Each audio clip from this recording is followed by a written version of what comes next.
Hello, everybody, come on in and let's talk about the places where new fish begin to enter our hobby, FISHTORY.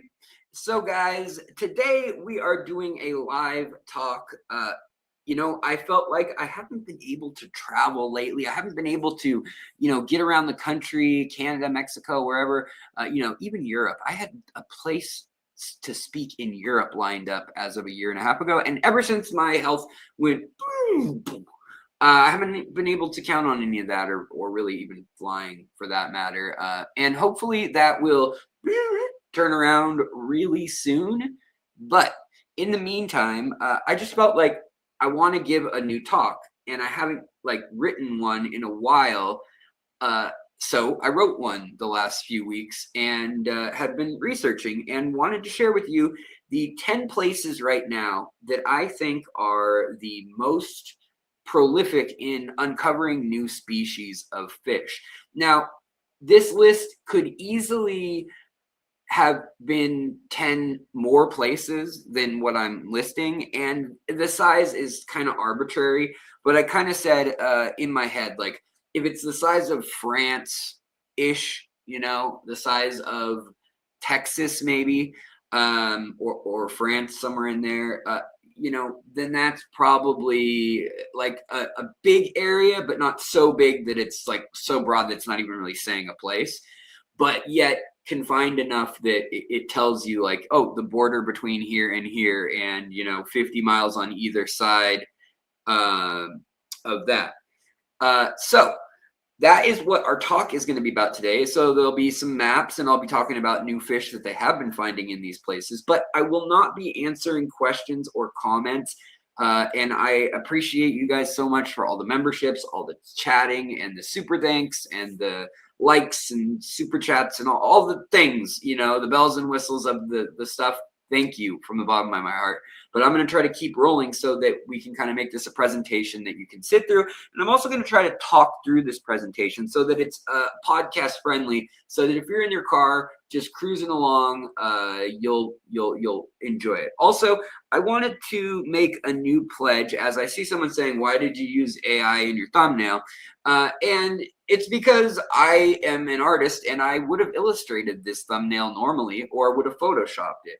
But quite frankly, I tried putting it into the Chat GPT program, and it literally gave me almost identical to something that I would draw. Granted, it would have taken me probably 5 or 6 hours, and that could have been a whole side thing that maybe 1 or 2 people would have bought if I had prints of it or something. But really, I just wanted a cutesy idea to share a holding place. But in the long run, I never am going to be using AI as any form of script writing or any form of sourcing information, just because I've done plenty of episodes showing you guys how badly that can go. And as a person who is employed as a graphic designer and or tattoo artist and fine artist most of my adult life, since I was 17 or 18 really, and mural artist, I feel like if I want to use AI to create something that I could have created from scratch, and it gives me something close enough, like that would have been my rough draft, basically, of anything that I would have put forth with my name on it. Like I would have then sketched it. But if I can do that and create it for something that I just need as a placeholder for like a thumbnail, then so be it. But I also don't, like where they scrub their data and all that. And there's a bunch of ethical things. I think there's a bunch of good uses of AI too. But today we're not talking about that. I just wanted to let you know that I'll probably start doing, in my videos that never will there be voiceovers that are AI. The editing's not going to be AI. It's me. It's grumpy old me just doing my thing. So can you guys hear me okay? I hope you can. Testing 1, 2, 3. I guess the video will probably start around 5 minutes in if you're the one who wants to put video starts at, and really I'll probably be wrong, so it'll be like 5 minutes and 13 seconds or something. So if you want to do that, go ahead and do that. But let's fire up the old world map here, and Yeah, it's it's like the map for world peas. Where you get just green goo whipped up in a little colander. World peas. No, nobody. Okay, bad joke. Anyways, you know what? Let's see here if we can get this. Come on, share screen. Yeah, here we go. Good computer. Let's hope this doesn't all come crashing down on us. Okay. All right. So we got the world round. So today we're going to be chatting about, and we're doing it live. We'll do it live. So if you don't have a fish club, pretend like I came to your town and hey, Jeff Kane, hey, Randall Ben, hey, Prodigal Aquarius, Diana, hey guys, welcome. I'm in town. I wanted to talk to you. Johnny Best, good to see you, brother. Carson, Axar, hello. Everybody, Fish Dad, I'm in your town, and we're doing this. We're doing it live. Robert, you as well. All right, so everybody get in. Let's start this talk about where and what are we finding in the fish hobby. All right, so basically when we're talking about new discoveries in the aquarium hobby, you can be looking all over the world, right? And there are places for fish to hide. What would amaze you probably if you are not into taxonomy and things is that America, the United States of America, right here, the USA, we have some of the most diverse fish populations of anywhere in the world right here in the Alabama area. So in between the Mississippi River and then over to like the Cahaba and all these rivers all throughout here. These are some incredible really diverse waters. Like something like 600 fish can be found in the waters of these rivers in this region, rivers and lakes in this region, especially when you get into like the Alabama area, Tennessee as well, Kentucky, Mississippi, and then down into Florida here. Also, as you move over towards New Orleans over there as well in Mississippi, all of these big waterways have quite a few fish in them. And a lot of them are big, but there's a lot that are small. And we've kind of missed some of the smaller minnows and things. So if we're strictly speaking, now this isn't going to be our number 10 on the list. This is just letting you know that taxonomically speaking, they, for instance, came up with 2 new bowfins. So you may know of the bowfin, ancient, really beautiful fish, and they're really cool. But what turns out, there's 2 species groups. There's a southern bowfin population and a northern one, and they're genetically different. Also, there are all sorts of sunfish. So while we know of the leposoma, all the different, everything from stuff that's like the pumpkin seed fish, Virgia stuff, to like the green, dwarf green or pygmy green sunfish, to the spotted, like smaller stuff, sunfish wise. But then all the way over to the just the actual sunfish group, the panfish group. It turns out they added 6 more species to that.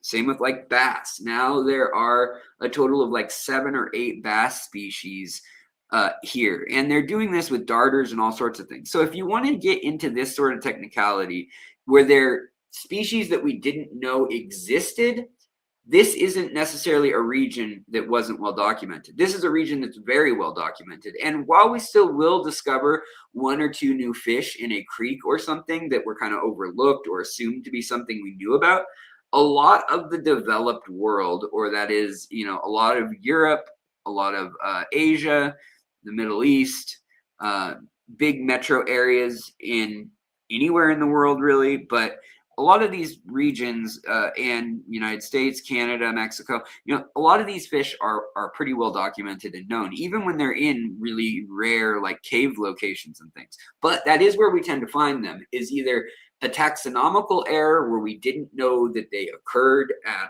all, and genetically we find that a fish like a minnow or something is absolutely not related to something it looks exactly similar to. So for instance, over here in Turkey, and like Kazakhstan, over here in Georgia, Azerbaijan, Armenia, and northern Iran, this whole region right through here, in the Caucasus region also, and all the way up to the Bosphorus, all throughout Turkey this last 2 years, there's been a lot of expeditions where they're finding new fish. And they're finding all these like rugged little fish that look like dojo loaches and things all throughout the streams and valleys out here. And while the sheer number of species is not going to make our list today, I just want you guys to be aware that like there have been something like a dozen new species just listed in the loach group and in the catfish group in Turkey in the last couple of years, out of about 250 to 300 freshwater fish found each year, and another 100 or so that are found but not named each year, but enter the hobby or enter the scientific rounds. Sort of like someone finds one in an import order for some sort of fish, be it food or be it ornamental.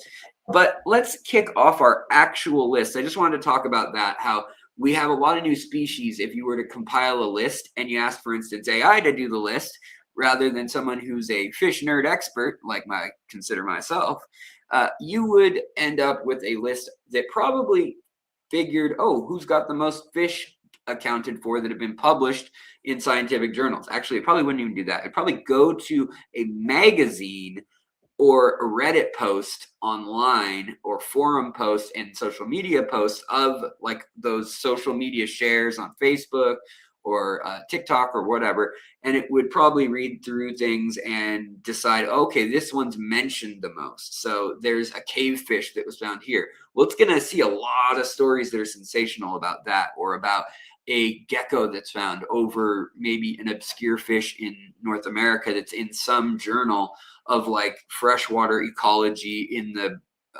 Permian Basin or something, crazy specific like that, about the Midwest and the prairie states, drainage fields, and pupfish populations that are cut off from other fish.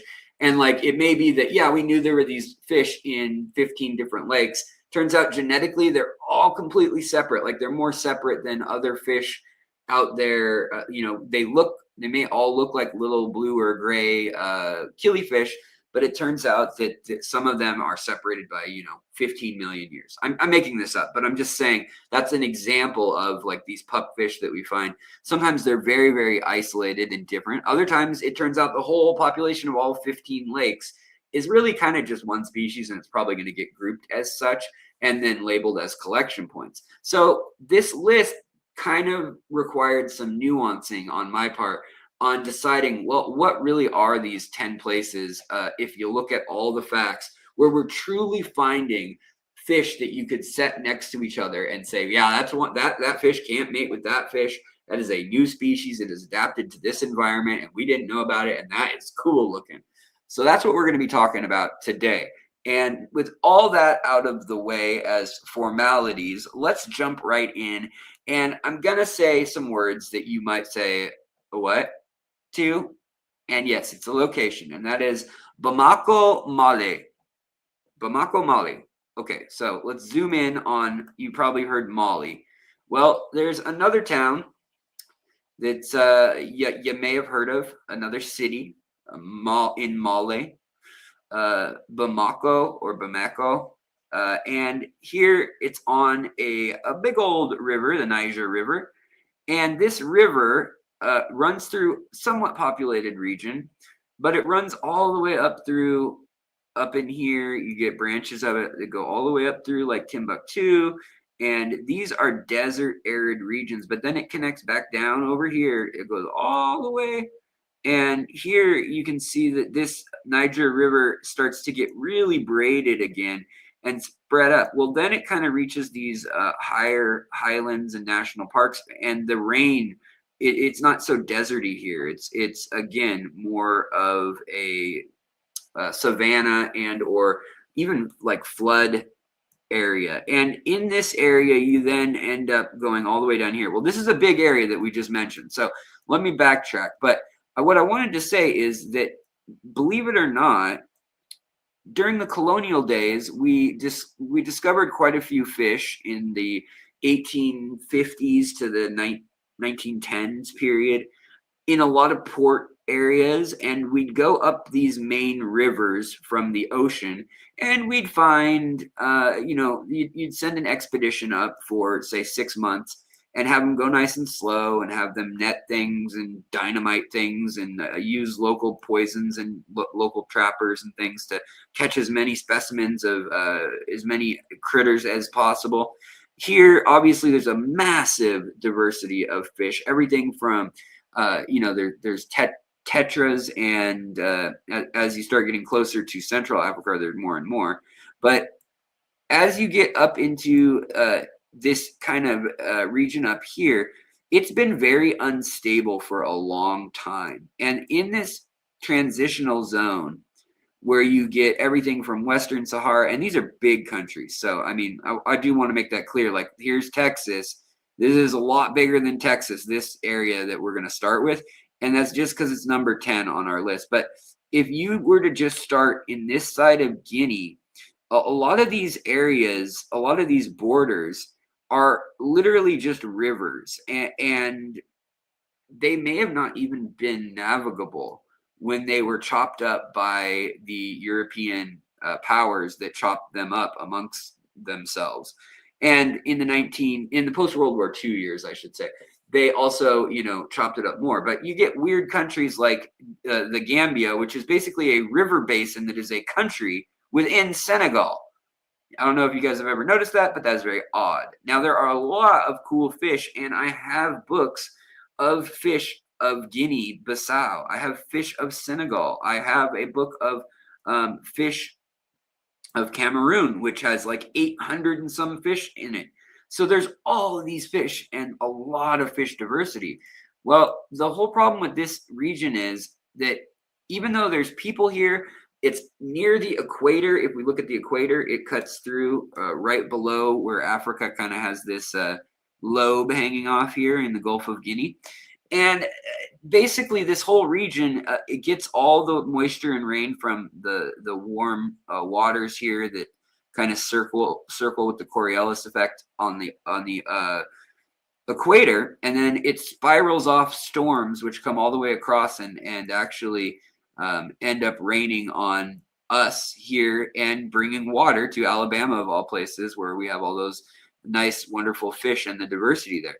Well, a lot of the minerals and things like that, also ancient lakes used to exist out in these desert areas. In fact, there used to be a massive lake out here, the biggest lake in the world by fivefold, some people projected, in the Niger-Chad basin here, as well as the one in Libya, another one in Sudan, and then Algeria, Mali, and Niger in this corner too, again, right down in here. There were these massive lakes, and we find these lakes were there as recently as 5,000-6,000 years ago, with their peak being about 9,000 or 10,000 years ago. Now, these were lakes, but they were more like the current day floodlands of like the Okavango Delta, where you see things like these running kind of Everglade type waterways. And, I could have easily selected any of these regions in here too, where there just isn't enough known about some of the very obscure small fish, because the diversity is so high, visibility is low, and funding is low. That being said, there are a lot of European holdout and European places where explorers, naturalists, where it was a hot topic to go to a lot of places in Africa. So places like Kenya, Tanzania, Zambia, Zimbabwe tend to be overrepresented compared to those in some of these other regions where it's a little more desert and arid, like the Sahel region, which is kind of what we call this where it starts to get deserty here in Africa. And there's a lot of fish just waiting to be discovered that were cut off from these ancient lakes that came and went over and over the last 4 million years, with each ice age rising and then falling, you get the water levels rising and falling, the world's temperature rising and falling, and you get this rainforest belt. Basically, you get the safari belt going all the way up to Africa. In fact, there's populations of humans and all sorts of megafauna, from elephants to leopards and things, all the way up in Morocco, that were cut off for 700,000 years from all the other populations in sub-Saharan Africa and in Middle Eastern and what we would consider like the Sinai and the Red Sea. Well, the Red Sea also was a lot shallower and smaller when ocean levels were smaller, and it was a lot more lush around this area. So we don't even know what fish we've necessarily lost in some of the coastal regions that are subtle, like in Florida, for instance. We're missing, a good chunk of 50 miles out to sea, which could have had lakes and unique habitats that held fish, and that have just been washed away, and those fish evolved or didn't or whatever. But here we have people like Lawrence Kent that have explored this area, and I wanted to explain this first one on the list in pretty high detail, and we'll go faster on the next few, but we'll kind of tackle some of the different issues that pop up amongst, like, why is it we find so many fish some places and why don't we in others, and like what necessitates going to a place and looking for fish in the first place, and what gives us the idea versus what gives us the funding and the reason to go do it. Obviously, a place with lots of tourism dollars or lots of money from an industry, for instance, like if it's got a lot of foreign investment, a lot of times what will happen is you'll get foreign investment in a place like, for instance, Nigeria. It's a very wealthy country, relatively speaking, in Africa, but it's got a ton of people too, but it's also got a lot of foreign investment. And so the fish here are actually pretty well known. There's such a diversity sitting right on the equator that there's probably a lot hiding under our noses, but there are so many like foreign entities and experts and fish hobbyists, enthusiasts, sporting fishermen as well, that come to places all around the world, and want to fish wherever they go.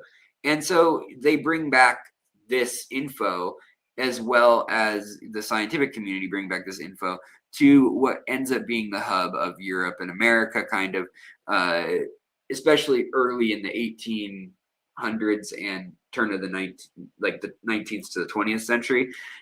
All our taxonomical stuff is kind of coming out of, Western and Central Europe, essentially. UK and America, I guess you can include with Canada and the United States as well, and a little bit out of Mexico too at the time, a little bit out of Brazil at the time, and a bit out of South Africa and Australia, all kind of chiming in, and India as well. So there's that. But let's go to our number 9 spot on the list after our transitional zone here in Bamako, Mali, and this Sahel region, all along this scattered border with Guinea, Guinea-Bissau, Sierra Leone, Liberia. There are so many beautiful, whether it's the rocket killifish that we call clown killifish, I hate that name, or whether it's the annual killifish. There are so many killifish alone in these few countries that I'm sure we don't even have half of them. I mean, I would be willing to bet. And as you go along these transitional zones, you have to remember, like I was saying, that there was all that water up here, and fish used to continue all the way up into here, and the lush rivers and things actually do still arch all the way up and around, and before they gather the rainfall again and get really big. And we'll come back to this area where really the diversity is off the charts here, and the remoteness of things goes up a whole nother level. But for now, let's continue our trip with number 9 out of 10. And we almost passed it here, but we're down here. And if you want to know our whereabouts, we're looking at this big old funny island Yeah, it's Borneo. It's got 3 countries in one. It's got Malaysia, Indonesia, and Brunei. The Kingdom of Brunei alone, these 2 little funky, I guess, enclaves, exclaves, whatever you want to call them, enclaves. They have, for instance, several betta species known to exist just in these locations. But we are seeing a massive development of this whole area. This island is massive. So, I mean, not just so people can kind of understand what we're looking at. It's almost the size of Texas, this island. I mean, look at this thing. It's massive. Like, here's Indonesia on the map, all these islands and things. And Java is big too, you know. But Papua New Guinea and Borneo are like dang near, you know, Montana or, you know, Nevada-sized states that, in the U.S. if you need something for comparison. If you're thinking of size, I mean, we're talking bigger than Ireland. We're talking approximately the size of, like, you know, Spain or something almost, with Papua New Guinea and Borneo. So here we know that there are an incredible wealth of fish. We've seen all those incredible loaches with the blue tails, the red tails, the tiger stripes, the dots. We've seen all of those gastromyzon species coming out of these mountains here. And right now we're seeing like never before. In fact, you can see it here. I bet we can see it if we go to satellite mode. If we go to satellite mode, well, we don't need street. We don't need street view. We need satellite. Why is it? Hold on, guys. Let me try to figure out why. Oh, here we go. It's got layers. Let's do terrain, transit, traffic, biking, more. Here we go. Satellite. There we go. Okay, so when we're looking at satellite over these regions, this gives you a better idea of. So when I say Borneo, like, you might say, oh, this is just one island. Yeah, it's freaking huge, guys. Like we just established, it's freaking huge. And this island, you've got everywhere from Sarawak, all this region in here that's Malay, and then you got Brunei, and then you got all the Indonesian part that's over here and up into here. And East Kalimantan has an interesting array of fish. Now, the other thing that I wanted to mention is that the fish here and the fish in Sulawesi has another place where there are countless fish that we've yet to find, but people are looking there definitely because it is an ancient high point in these islands, and we're now finding like ancient hominid remains that are over 1 million years old out here, that are not direct human descendants, but rather distant cousins, and some more direct cousins from around 50 to 80,000 years ago, which were probably on their way to Australia.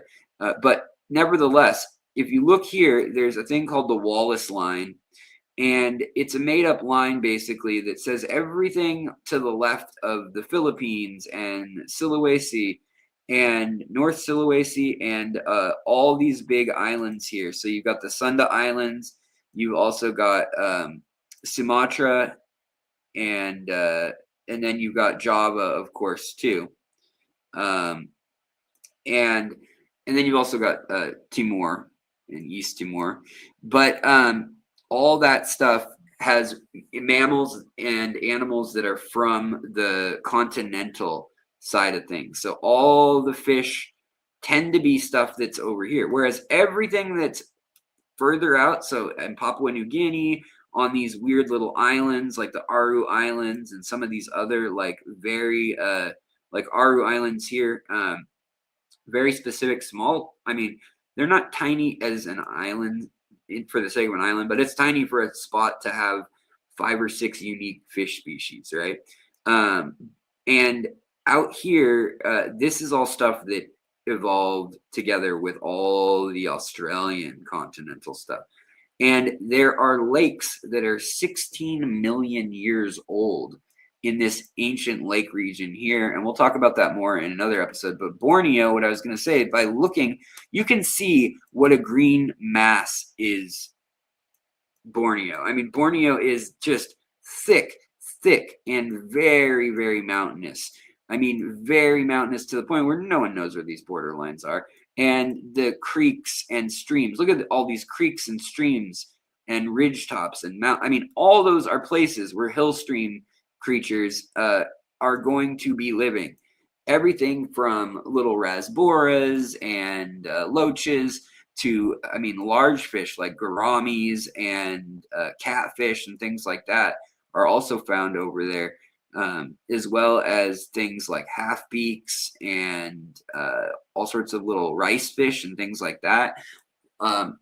Top minnows, interesting fish like that. But there aren't really many rainbow fish or anything like that in on this island. So that leaves out them, and they still have a long way to go in just exploring that. But right now, China is really what's pushing Borneo's development. And you'll find that regions like right in here that used to be very, very remote are getting investments via Indonesia and Malaysia through Chinese companies, mining deals, as well as logging and development for palm oil, as well as other things, cattle ranching, you name it.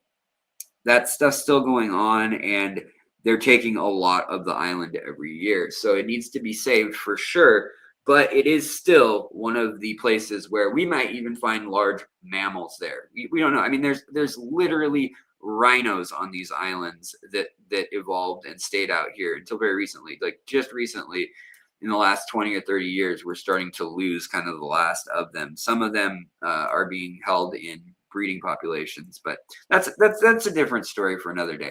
All right, so at 8 on our list, getting faster. Alex has been talking too much in the first few. So number 8 on our list, we come to the South Colombian region that has now recently been opened in the nation of Colombia. Now, Cali and like the Cali as it's known in America, we know that this is a big city, and it was a big trade center for illegal activities. And this was kind of the furthest extent you could go in, in Colombia for a lot of the 1960s and 70s. You could go to kind of everywhere north of Cali, and Bogota was okay, or until Pablo came along. Then nowhere was safe, obviously. But even in the time since then, you got groups like the FARC and the ELN that really controlled, I mean, almost this entire these border states here, and on the Ecuadorian side here. And today they still control a lot of this land. But now that the FARC has put down their arms, essentially, and actually seems to be holding to that for a good 5 or 6 years, we've seen that some of these rivers in here have been opened back up to exploration, or at least, countries are willing to send exploration teams, and they're not just thinking, oh man, this is hopeless, they're just going to get kidnapped and ransomed, and it's just not good news, right? Well, believe it or not, there is no road that connects North and South America. Even though you can drive across Panama, you're better off with a boat. This area here called the Darien Gap or Darien National Park on both sides here, you've got such thick jungle and such unstable roads between basically 2 massive mountain ranges, or almost 3, and such unpredictable, crazy weather, as well as crazy politics over the years, that it just never been developed. There's not even a highway, like a 2-lane highway that you can take, not even a dirt highway you can take to connect these places. You have to get out on foot. Now, people have they did make a road back in the 20s to get a car through, and again, people have done off-roading stunts, but with like Range Rovers and literally making a road as they go with expeditions. But this is a remote area, and today it is still controlled by La Familia and ELN groups, and kind of it's being tolerated that they're controlling what comes out of the mountains of Colombia and Peru and Ecuador and Bolivia. That snow, this is kind of it all leaves here or up on the other side, headed over to Europe, and usually it heads, if things are taking that route, they'll either go through Colombia, Venezuela, or Brazil, and then they usually will end up in Nigeria or the other place that they tend to end up sometime is where did it go? Sierra Leone is another hot spot too, and then they take that up to here and then to Spain or to Italy and take it across there, and then they distribute all those illegal things up through the rest of Europe that way. Or now they're also going directly across Colombia and connecting places like Papua New Guinea, believe it or not, and the Philippines into this trade. Now it's kind of a small world after all thing, but and you might think, oh, it's illegal business. Like, what does that, what does it matter or whatever? But in a lot of these communities, that is kind of what pays for the guys making these illegal submersibles. The guys who are there may be some ecotourism. There may be an interest from the northern part of the country and from universities and kind of more stable, safe, academic-minded folks. And Colombia is a very nice country now, from all I hear.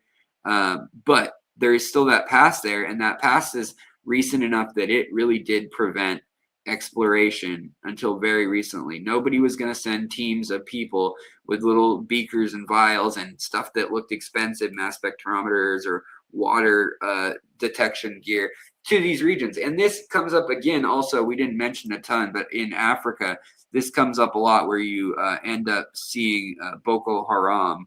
And, you've also got like the ISIS, the African version, and few other groups that have kind of ragtag terrible people. You also get the when you get over here, there could be some really incredible fish and things in Ethiopia, and Ethiopia has its stable regions, but it also has its very remote regions that are very tribal, and there may only be one or two unique fish out there, but there's probably still regions all over Africa, all over South America, basically anywhere equatorial. We know this about India too. There's no shortage of people here, but there are regions that are just, there just aren't always a ton of roads through every section of every area. And it kind of makes the world, especially when you get mountains or rivers involved, it makes places like these Western Ghat Mountains in India, which aren't on the list today, but I wanted to give them a shout out. There, also down in Sri Lanka, we find that there's fish species still being discovered here on yet again another island that we would consider, a small island, smaller than Borneo or Papua New Guinea for sure. And Madagascar, same thing, southern Madagascar. Those are all places that I would give shout outs to on our list, but they're a little more sporadic. Also, out here, this part of Brazil, like the state of Bahia, there's probably lots of interesting fish also up here. We know the Guianan Shield, as you get up into Suriname, Guyana, French Guiana, that could have been one of my listed regions, Venezuelan border area, the state of Roraima, and Manaus, big Amazon city, and then Belém in Brazil. Some of these areas have been explored, but it's just a massive river. We're talking, there's no other rivers, with the exception of like the Congo, the Mississippi, and the Yellow, maybe the Ganges and the Yangtze. There's just no other rivers in the world that come anywhere close to the volume. And flooded forests, there's an entire area up here that has flooded sand dunes, that this is water in these sand dunes for hundreds of miles. And those are all tiny lakes because the continental shelf here is flooded. But it's not saltwater, it's freshwater inland. brackish when you get near the coast, and then full salt and sometimes even hypersaline once you get right to the coast. But there's some really interesting little micro habitats that could easily be holding 20, 30, 40 species. We've seen this in Africa before, like Lake Kivu, where we saw 14 species of cichlids described there just a few years ago. And that can just pop up some of these places. So I just want to give a shout out to there. Also kind of as we continue our list, we'll mention a few of those little spots again. But let's keep it moving, and let's talk about number 7 on our list, which is nice and right here for us. But really, the border of when you're looking at the border of Bolivia and Paraguay here. Now, there are big cities up in the heart of Bolivia.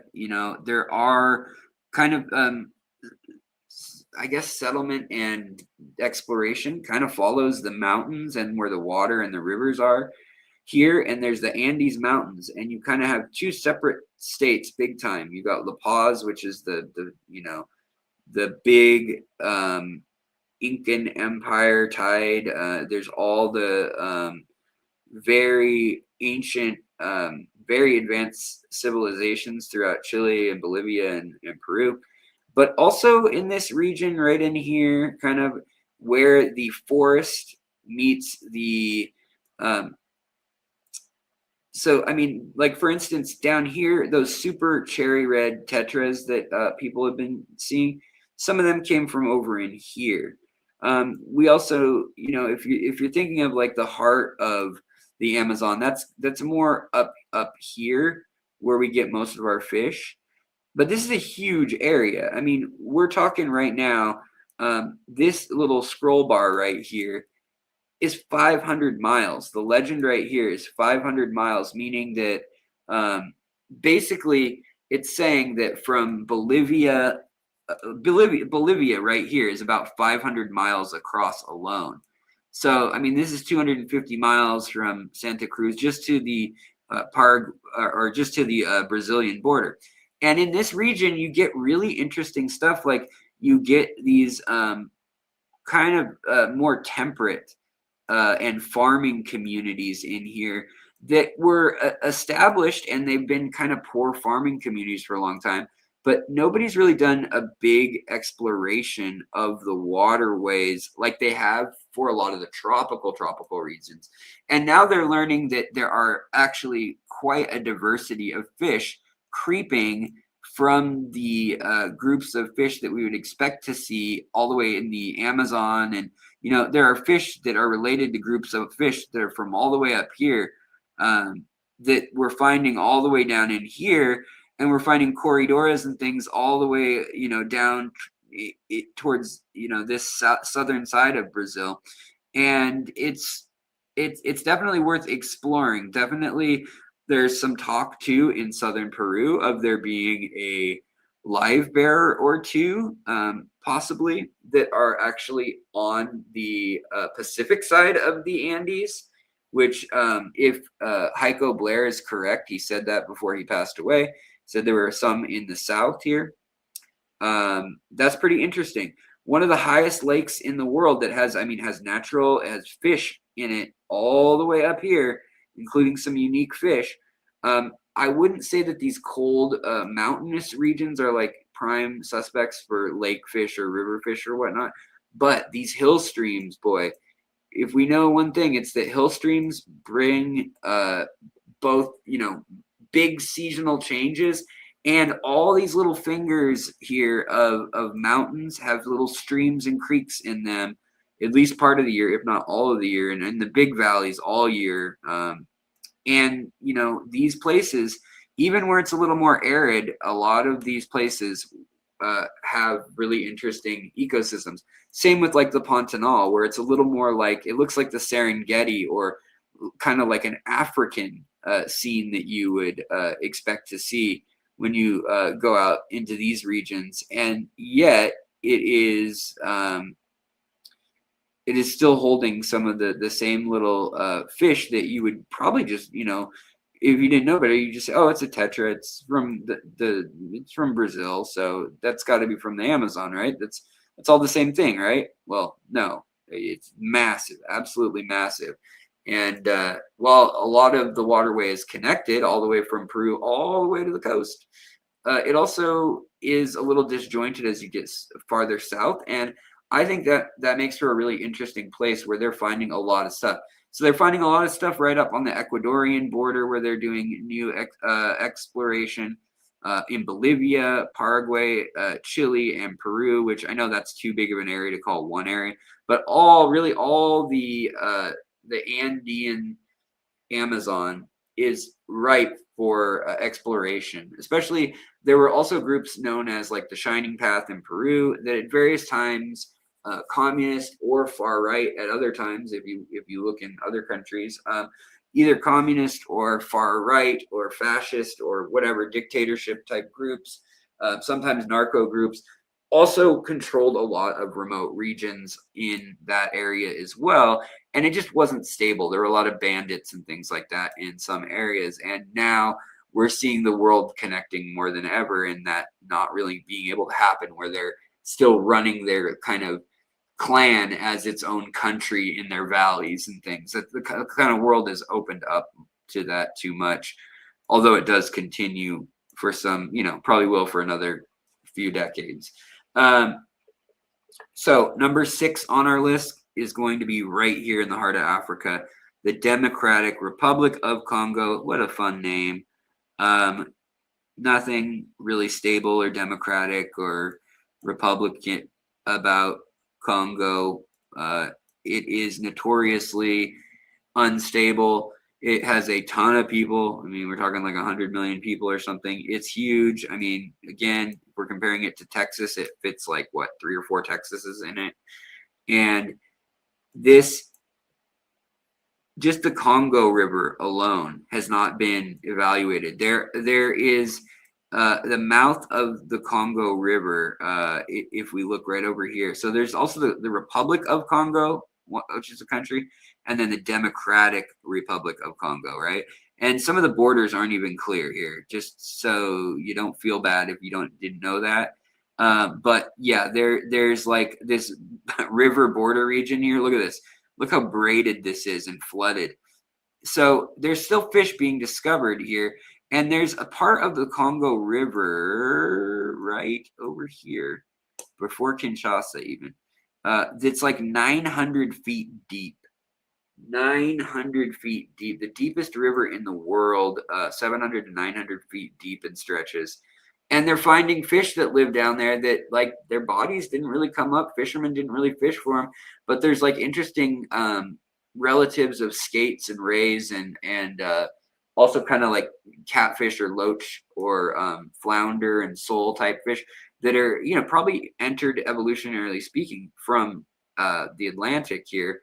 But the Congo River has been around for a long time. Now, the Congo River and the Amazon River are both ancient rivers, and you may not know this, but plate tectonics, you can see where South America kind of nests perfectly into Africa here if you scooted them together.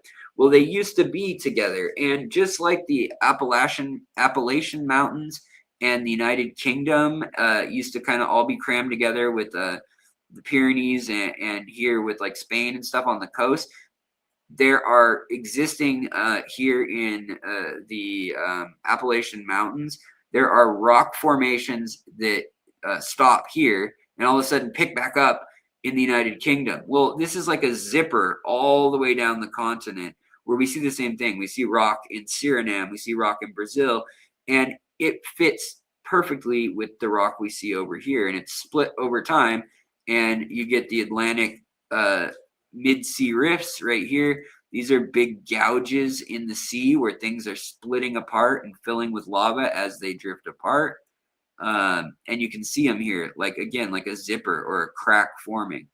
And that cracking apart actually continues through the continent of Africa And you've got this shelf here, continental chunk of the Horn of Africa that's also pulling away still.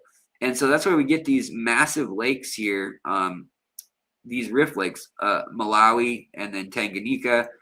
And, you've also got Victoria, which is not technically, this is not technically a rift lake. It's pretty shallow lake, whereas Tanganyika and Malawi are deep lakes with, probably 3 or 4 cichlid species entered.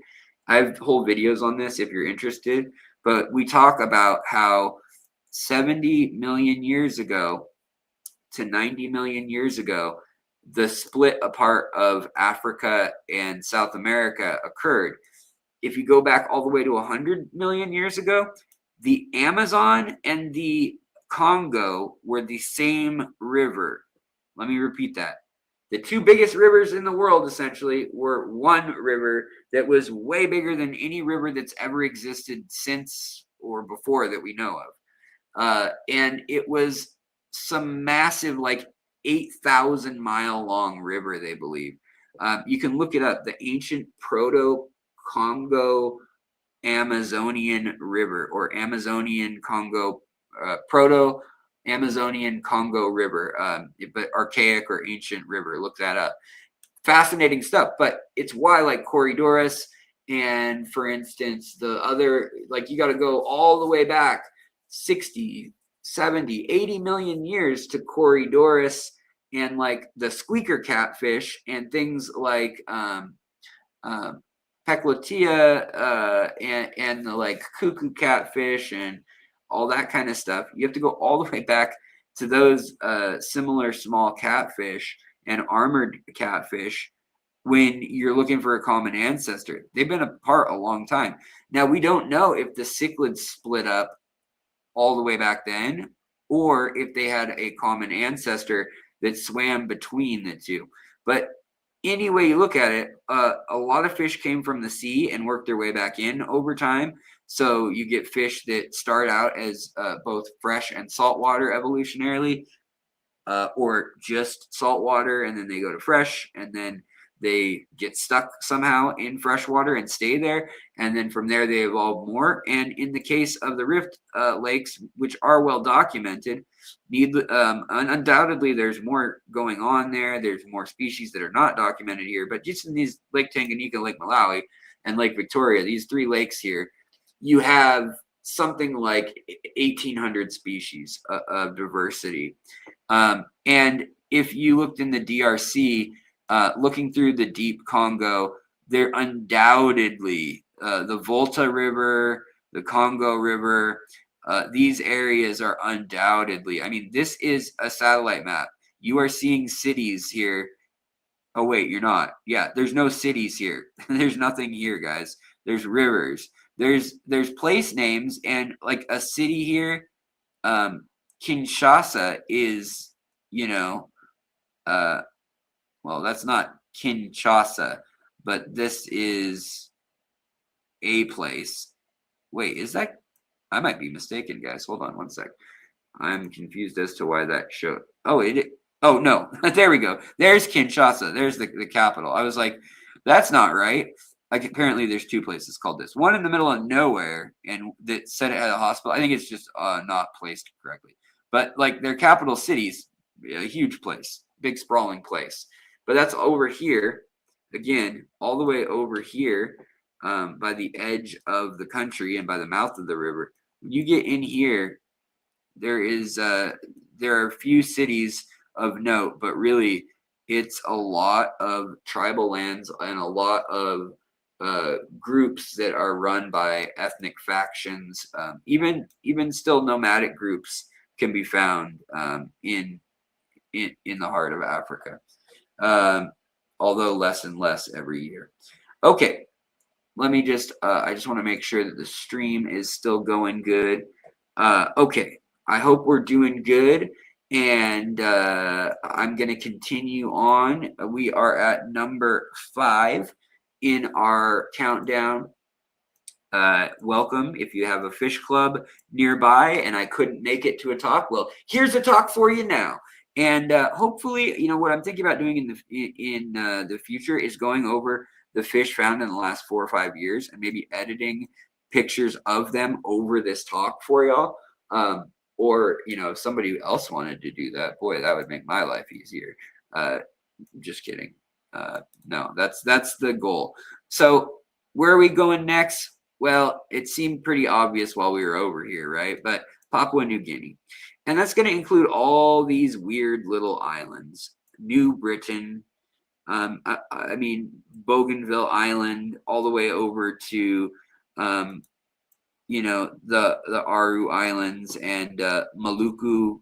And again, everything on this side of this deep ocean trench right here, the Banda Sea, everything gets divided basically along this line called the Wallace Line. There's 2 lines. There's the Wallace Line, and then there's another line, and I'm totally spacing on its name. But basically, they're evolutionary lines that meant that even when the glaciers were at their maximum and the sea was 312 feet lower than it currently is, and this was all connected to the mainland. Well, a lot of this was like all of these islands here, this whole peninsula all the way down to here was connected to the mainland, all the way up into here.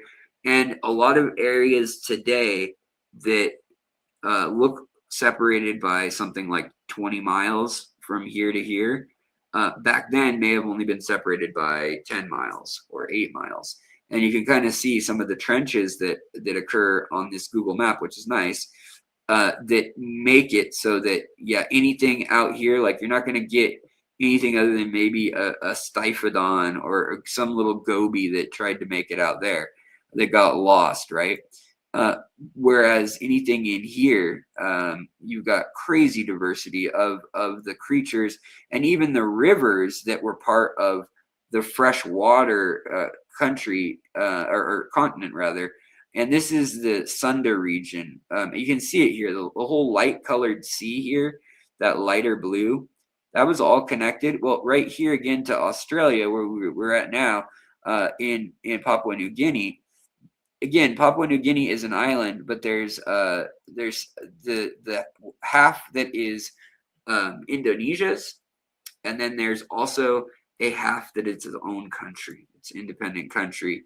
And this independent country of Papua New Guinea is pretty much unexplored in the mountains for fish up here extensively. You get people like Chris Lukoff going and doing some well-funded kind of like with the camera, getting a ride somewhere to like Port Moresby and then maybe going 100 miles or catching a plane to some other river or something, and sharing incredible pictures. Every time he comes back with dozens of new crayfish. But I mean, look at all these rivers here.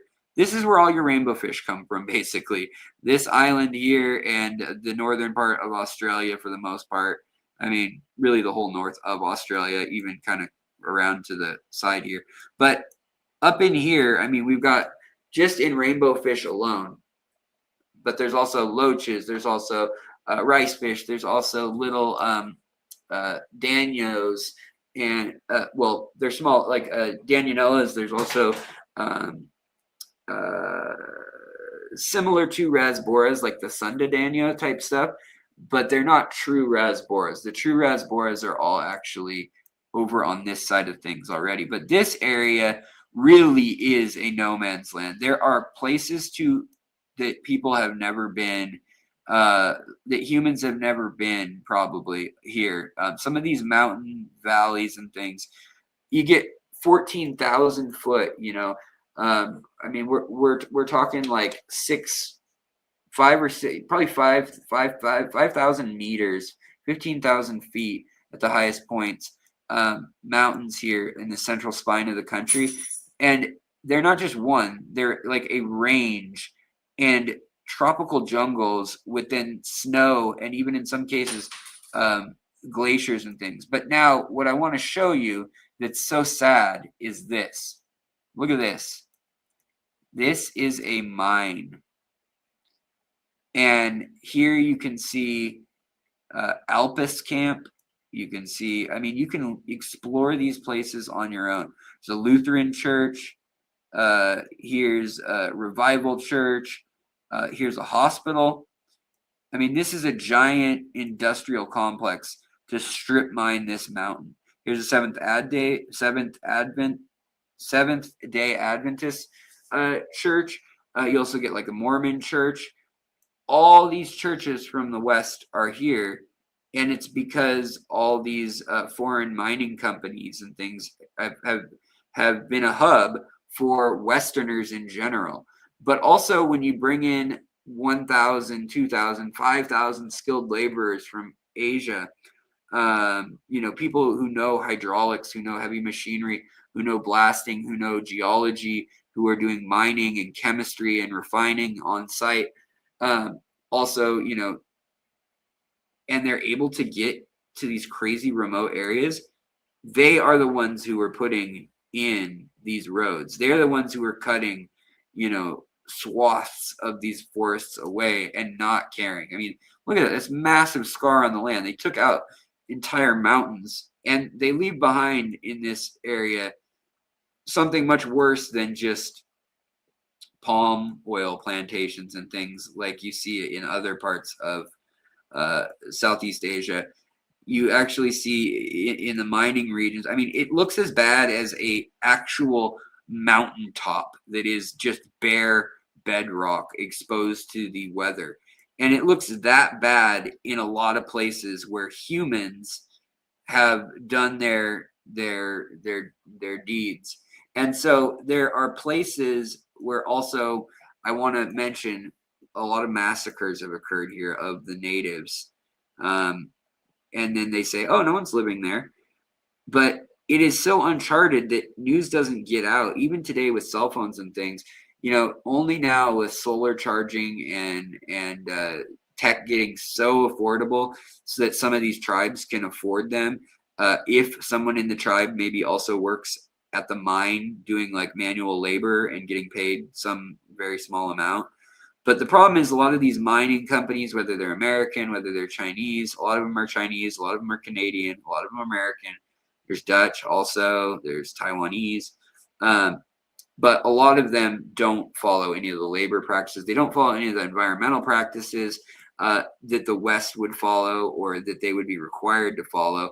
And that is why they're, one of the reasons why they're coming here, beyond it also being rich in minerals, is because nobody's really looking over their back, much like a lot of Africa and like South America used to be much more like that as well. But here you get some massive rivers too.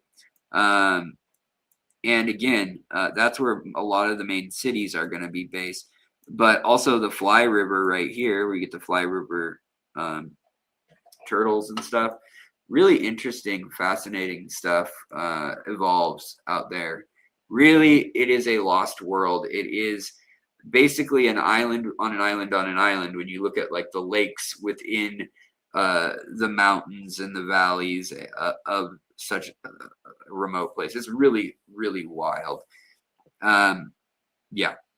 So the next place on our list is going to be right in the Western Ghats region.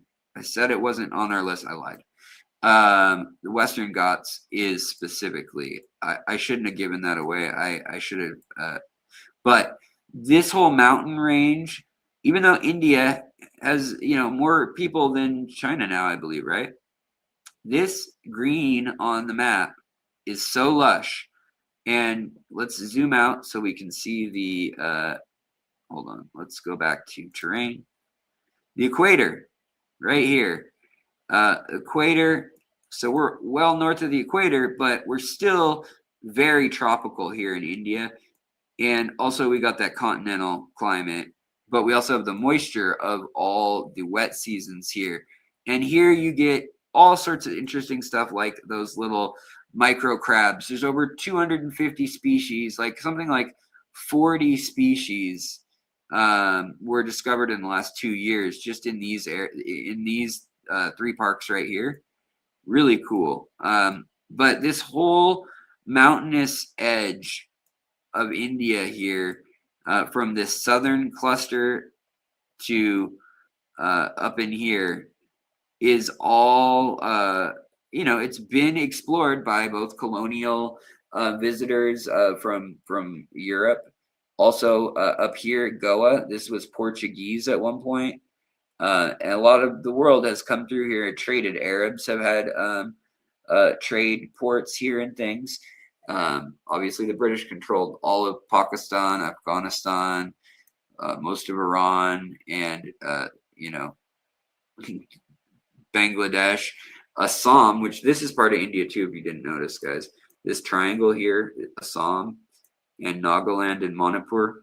But also Myanmar was Burma too, right? I mean, the British controlled like all of this Indian subcontinent. Now that we think of not as India, but this used to be quote unquote India, all of this, and has now been, divvied up, obviously. But now you have Bangladesh as a separate country, Pakistan, Afghanistan, still fighting over things up here, over who's what. But this is a big area to go look for things in, right? And Kerala is a very big city, popular area, and all that down here in India. And again, you get these kind of interesting intersecting regions where there's coastal trade that goes back to ancient times. But once you get inland and kind of over the mountains, the backside of the mountains, especially where they get the monsoon rain is kind of wrung out, and you kind of get this dry valley. And then from this side, they get rain also. But this whole country runs on monsoons, basically, just like Bangladesh and things too. And I could have picked several regions of India, but really this one is one where there seems to be money to explore. And there seems to be teams going into these parks and wanting to document what they have before uncontrolled agriculture. And in this case, it's not warfare, it's not warlords or crazy mining, but more industrial pollution as suburbs creep, and things that were right under their nose and may have had a name locally, like barbs and batis and danios and little cyprinids, just minnow-like fish that maybe didn't have a Latin name beyond a genus. And they were kind of just put in a group, and then they said, let's get to these later. Like Pethia are a great example, like the banded barbs of Asia, where you get like the 8-banded barb and the 6-banded barb, and Pethia gellus, Pethia aurantus, Pethia serratus, all those. And they look very, very similar, but they're different species. And they all have little subtle differences in how they evolved. And, one might be have a mouth that's angled upwards so that it can eat insects predominantly. And it may have evolved a gut biome and organs and everything just for feeding on, flooded grasslands and eating those insects that are living in these flooded areas. Whereas on the other side, especially when you get mountains involved of an ancient continent, this is another spot where you get these micro ecosystems and regions. And they have dammed a lot of things for power also, but that's also kind of created more habitat for the creatures that did live there to spread out. So they may have been killed with competition and environment that they weren't used to when a giant lake takes over their little hill stream or their creek. But in the same breath, a lot of this region flooded historically due to the monsoons. And so it's still like you can see all the water in here. And with these reservoirs now checking the creeks and things that flow into them, there are unique species in a lot of this green area here. So there's the money to explore, and there's also a sense of, you know what, I think we missed some of this stuff the first time. And it's not going to be on our list today, but Thailand and Bangkok is a place where we thought, oh, you know, that is a massive hub of selling fish.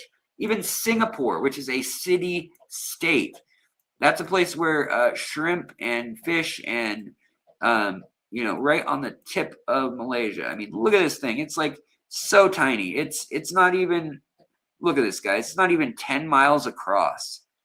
And yet there are shrimp species that were being cataloged and described. That's because there's a lot of money in Singapore. There's a lot of aquarium money also. But just to show you that if you look hard enough with enough scientists, even in a small area near the equator like this, you will find a new species, especially something as small as a shrimp or a little nano fish. I mean, so there's a lot of possibilities, even in like these big urban areas where all the fish that are over 2 or 3 inches may have names, but it may have not occurred of anybody to name the little nano fish. And they may have fascinating things like the Danionellas that we see, that have fascinating properties. Like one doesn't have a skull cover. It has no cartilage over its brain or no skeletal cap of any sort over it. And we can actually use genetic sequencing and things, as well as genetic modification with using fluorescence and tissues like in glowfish. But we can do that with cancer tissue only, so that if there is a certain neurological tissue type that we want to examine, or just we want to see how brain cancer evolves, you don't have to cut open the fish. You can watch it living. And so they figured out that same gene that controls that in the Danios. Now they can do that with zebra Danios because they found a wild relative that had already evolved that ability to not develop its skull or cartilaginous flap skull, whatever you want to call it. It's bony skull. But this could mean big things for humans too. And so there is hope in that some of these new discoveries, some of these new species, we might unlock, whether it's you know, it could be something as crazy as torpedoes and stealth technology, which we've borrowed so much from nature. Pretty much everything we do is breaking barriers and boundaries in the world. Every cutting edge thing kind of harkens back to studying nature now, and then trying to replicate it with an analog using something synthetic or man-made, or a system that's man-made and controlled, and then seeing how close we can get to that biological thing. And then the gap in between the two, that's where all of the technological excitement is going on. Like right now across the entire world, it's very, very moving. And if we lose these species, you might say, who cares about the fish? Like, for instance, if you know what the Somphong rasbora is, that fish was thought to be extinct. But now it's known to exist. I'm not going to say where, but it's known to exist somewhere in this general region within an hour of Bangkok, in farmlands that have industrial pollutants from like way too much fertilizer and things like that, pesticides, and even industrial like sewage runoff and things in some cases. Yet right in like the glow of seeing the city still, they have found them in the wild again. But beyond that, the Somphong rasbora is a fascinating fish. I have a talk on them on my channel as well.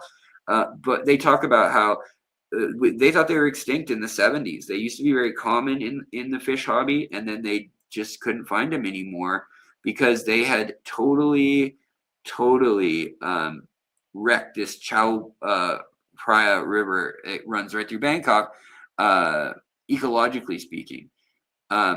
Same over here with this one, the I'm going to say it wrong, Thai Chin or Thai Chin River. And, you know, these are very fertile areas, but we overlook things that we think are ruined sometimes that aren't. And when we've got the money, the know-how, we can find them again sometimes just by going and looking. Like, just the same is going to be true with a lot of big Asian cities that have popped up over the last 50 years or so, that they never they never got a thorough go around for the tiny fish, for the oddball fish that maybe there's something like it and they knew that it was kind of a subspecies, but they put it away. As we do things like digitize archives within countries and we translate to international databases, we find places like Cambodia or Laos that may have had British rule for a while and then an independent rule, or maybe the Japanese came in for a couple of years, the Chinese come in for a couple of years, ethnic groups run for a couple of years, archives get ruined, everyone thinks they're gone. Well, then it turns out, oh, somebody's got from 1870 to 1890 saved, and we get it digitized. And it's projects like that Ivan Mikolji and I will give a plug to our Green Earth Alliance, that we're excited about and that we want to do in places like Venezuela, places where there are jars that are 150 years old from when these Orinoco explorations first occurred, when they first went all the way to track down this border, basically, and make up this border between Venezuela and Colombia and Brazil. And this whole region is actually kind of sketchy border-wise. You can end up crossing the border and not realizing it some years just from river being too high. But anyways, these regions, they're traveled like a highway because of how massive these rivers are and things. But beyond these main rivers, once you get to anything that is geologically unique, like a mountain range or a valley, once you get out of the main river valley of whether it's the Amazon here, which is massive. I mean, we're talking, this is big enough that it has like 3,000 to 4,000 species of freshwater fish and subspecies right here alone in the main river forks and offshoots. But then when you look closer and you count places like up in here, like the Guianan Shield, and you realize like, oh, there's geophagus, there's earth eaters, there's top minnows and seasonal and annual killifish, and there's these weird like swamp eels, and there's just these interesting oddball fish that pop up places where we see that. So both where we see extreme geology or ancient geology and these cities that have had control from colonial rule, then to self-rule, and then maybe another colonial or another empire rule or chaos. When we digitize, that's kind of the next chapter that we will discover, I'm guessing, probably another like 10% of fish that we didn't think we had described are just waiting to be described, but nobody's digitized some northern, whatever it is, former USSR province, and maybe there was one fish guy who worked, all of northern Kyrgyzstan for 30 or 40 years, and everything lied with him. And if nobody really cared like about other than fish stocks that were food or really massive like commodities and things. There might be one or two people in a lot of cases that knew like everything about the biodiversity of certain oddball places. So those places may pop up and surprise us still and not be anything I mentioned on the list, but I just had to say that.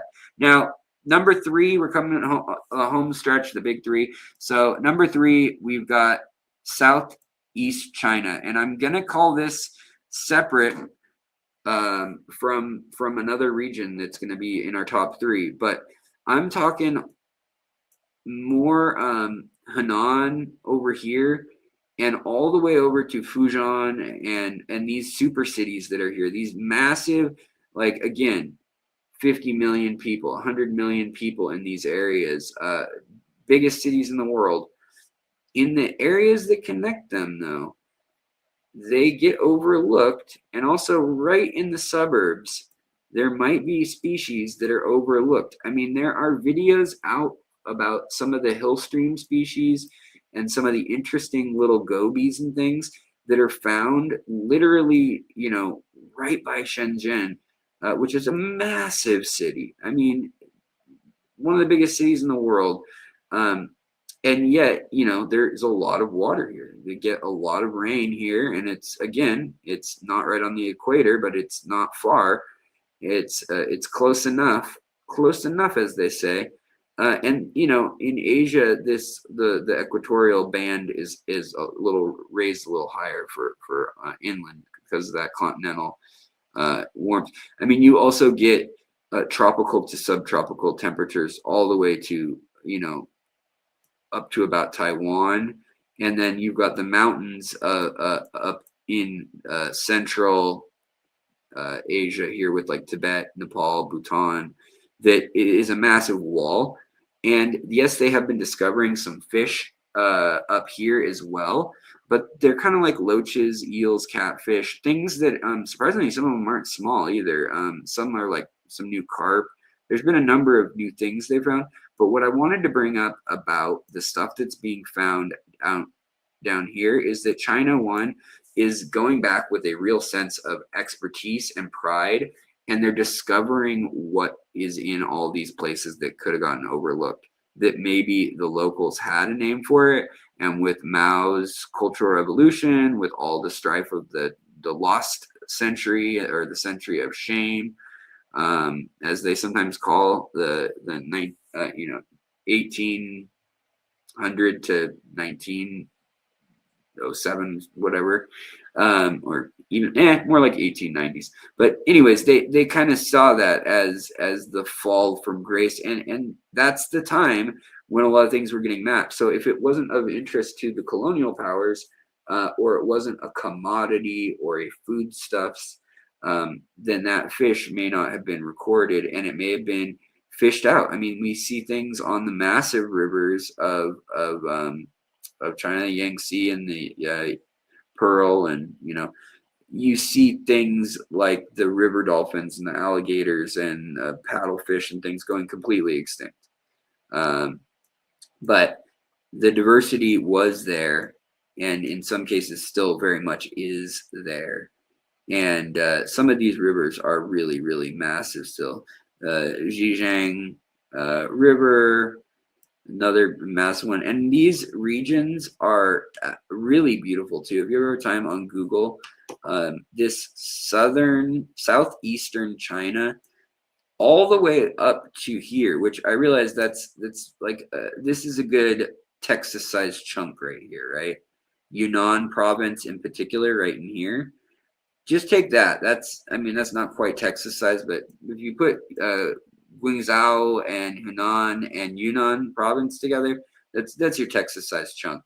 But as you get into these areas too, I mean, there are incredibly beautiful waterfalls, and just why are we not seeing? Oh yeah, these incredibly, like, I mean, is it alpine? Is it temperate? Is it tropical? Yeah, it's a very interesting region because of how much elevation and then the climate impact everything. But all over China, you can go on Google Maps, and fortunately, I mean, you can go, even if it's just like you can go and click on where people have uploaded pictures from, you know, and just get a sense for what's there. No, okay. Usually you can. I don't know why I'm striking out with all these pictures, but you can also see that, yeah, this is 6,000 feet in elevation up here. But what I wanted to show you is like here. We'll take a brief aside, and we'll go to Yunnan, China, and I think, let's see here, can we I mean, look at these mountains. They're insane. They're really insane. And the rivers in between them, the Red River here, some of these places are just incredibly beautiful. There's also a lot of dams, and they're building 19 new dams coming down basically through this part of China, and also they want part of Myanmar, Laos, Vietnam, they want to take control of these rivers as well, like the Mekong. But I mean, these are absolutely incredibly beautiful places, and a lot of them are built up on rivers. And I'm just trying to find examples of how lovely they are, even when they're pretty high in elevation. Then you get over into some of these regions, and again, another big city, always on rivers, of course. But I'm trying to find like just an example of what the lowland, let's see here, of like a park, one of their national parks is, just to give you guys on these top three an idea of like what it looks like and how pretty it is in these regions. People, this is where you think of the people with the unfortunate, I mean, I guess it's true, but the Chinaman's hat out in the rice field with those giant limestone pillars. Also, this is where all those cave species, actually from the word China on the screen, middle of China, all the way down, 500 miles away, there's a network, 700 miles. It goes this way, it goes this way. It's kind of like a big Y, upside down Y. Like if it started, the handle started up by the word China, and then right around Guangzhou goes down to Kunming and Yunnan province, and then the other handle goes here.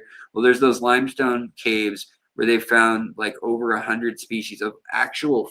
They're not just like, oh, it's a version of a fish that lives in a cave that also lives in this river. No, it's like an entire species of a fish that lives 200 miles in groundwater in limestone caves underneath like the entire valley floor of some of these areas. Absolutely incredible stuff.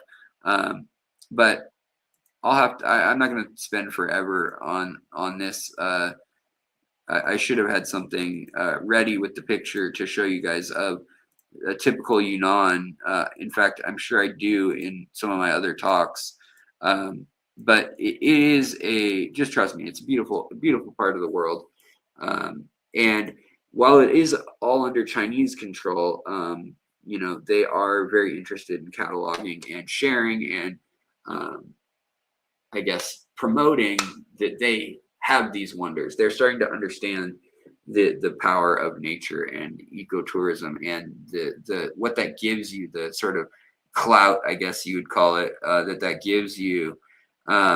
Okay, so number 2 on our list, finishing things up here, is going to be the Central African Republic up here.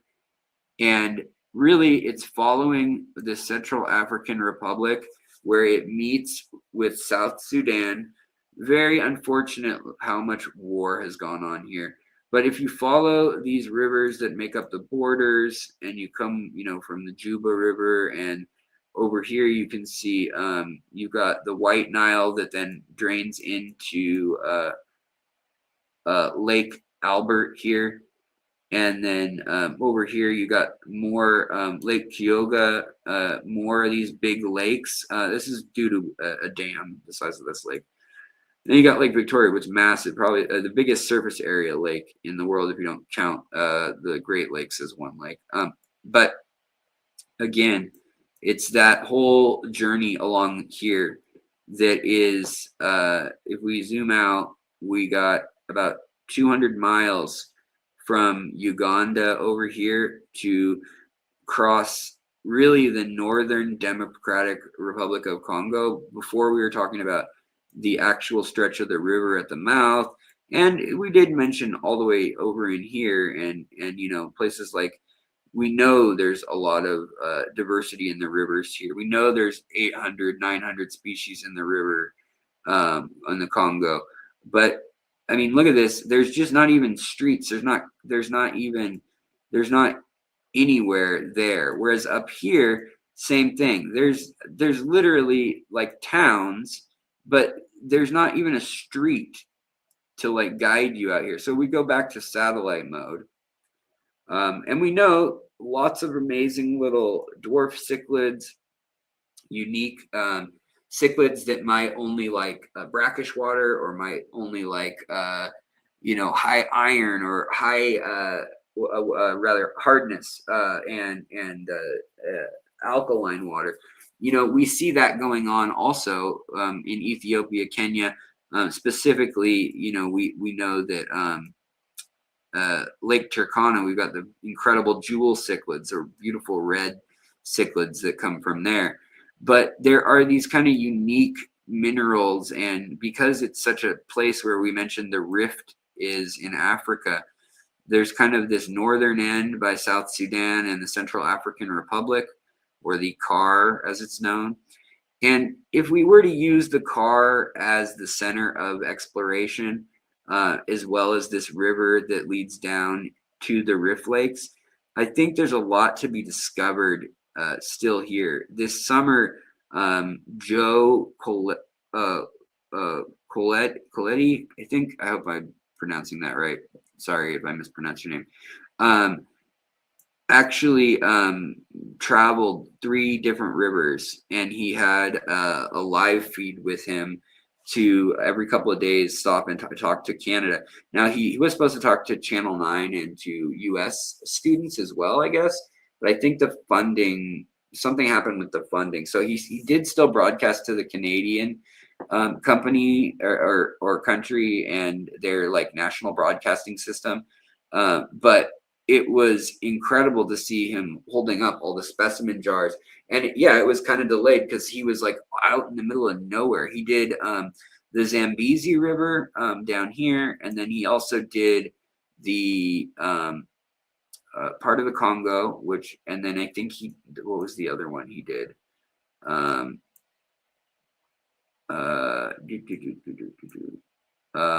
think it was this one, Mbomu River, I think. I'll have to double check on that, but it was one of the ones up in here, and it was just really cool to see like how excited he was. He also mentioned that down here in Angola, into Zambia, there's stuff that nobody has taken a boat down and sampled, and they kind of thought that they would know what would be down some of these rivers that go towards the desert and stuff. And they were like way off in some cases. There was way more diversity than they had expected. And some of these things, like during colonial rule, Zambia, Zimbabwe, these areas were known. The British were very heavily involved here. The Belgians, the Germans were very involved with Congo. So was a lot of European, Dutch too, and there were a lot of naturalists that came and documented things, because it's like Eden. It's beautiful.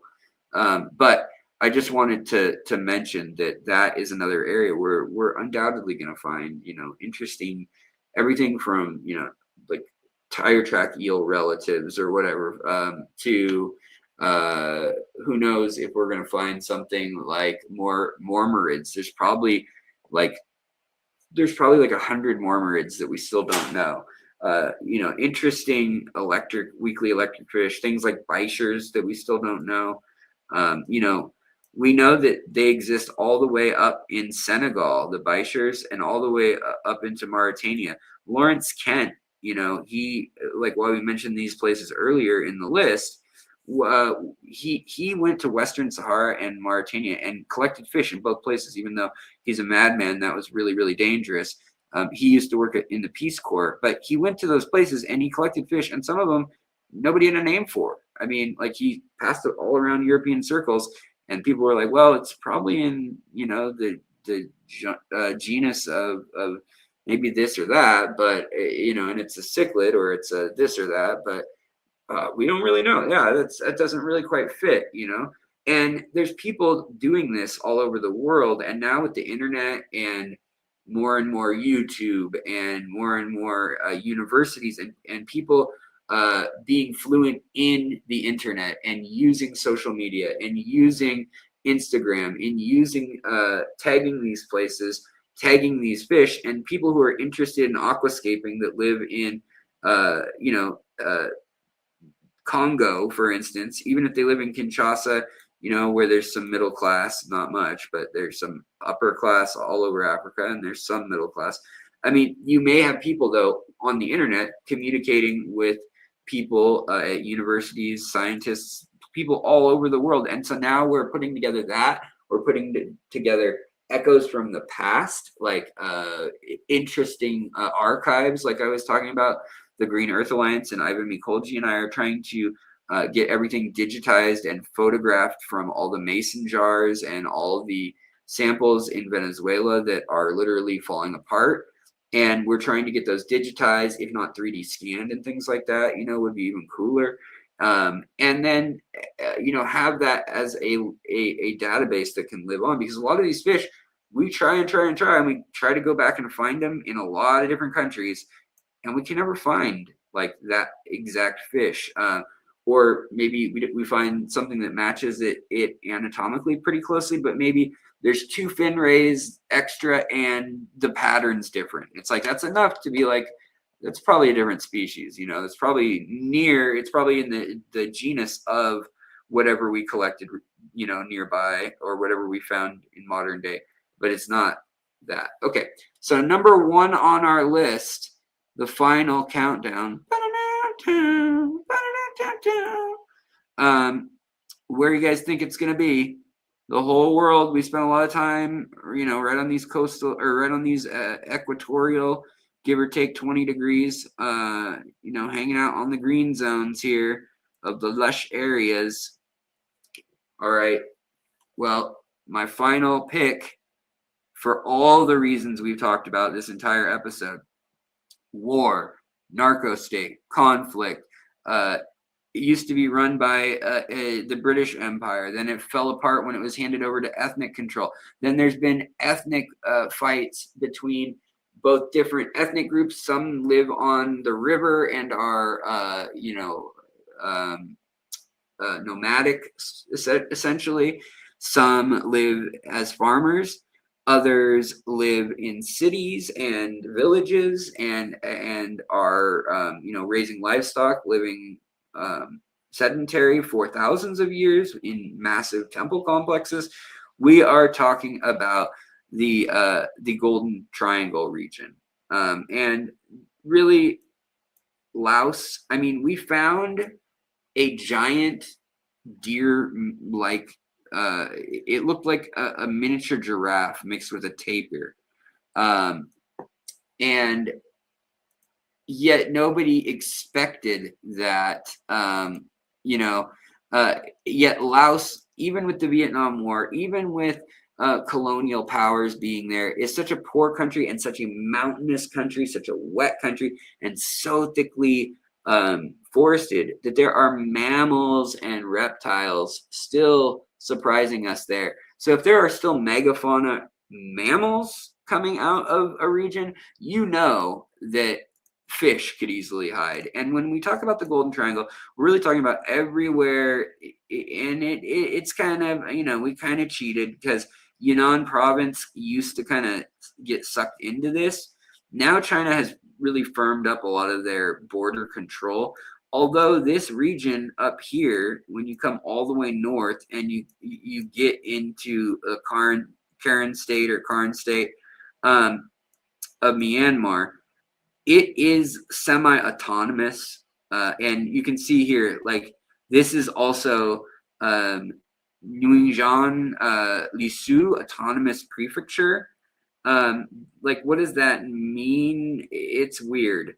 These, again, here's another autonomous prefecture. So it is kind of this lawless ethno-state area in this area, but we were specifically talking more about the limestone and then the stuff that was temperate to subtropical when we talked about Southeast China, and then all the way to tropical at the sea. And then over here, we're talking about absolutely tropical, thick Thai jungle, Myanmar jungle. This is Lake Inle territory. I mean, Lake Inle alone is one of my favorite diversity spots in the world. There are 56 fish found in Lake Inle, native. species. And my entire state of Washington doesn't have that many fish in it, diversity-wise. But things like the CPD, the Celestial Pearl Daniel, the rummy nose rasbora, or the Sabua resplendens, things like the Lake Inlay Danio, things like the erythromicron or emerald dwarf rasbora, which is not a good name because it's not a rasbora, whatever, not really emerald either. But the red tail Lake Inlay catfish, the Sundadanios, which again, we talked about Sundadanios all the way when we were talking about stuff out here, right? Well, Sundadanios continue all the way up into here. And if we followed a little bit bigger than our Texas size region, I mean, you could include this area of India is really pretty unknown too. This mountainous region here. Once you get into these valleys and things, all bets are kind of off with the smaller size fish. We probably have the main large fish, you know, over 6 inches a foot. We probably have all those genuses roughly fleshed out, and they're not going to be massive surprises, you know, of some huge fish anywhere in the world other than maybe the Amazon and here.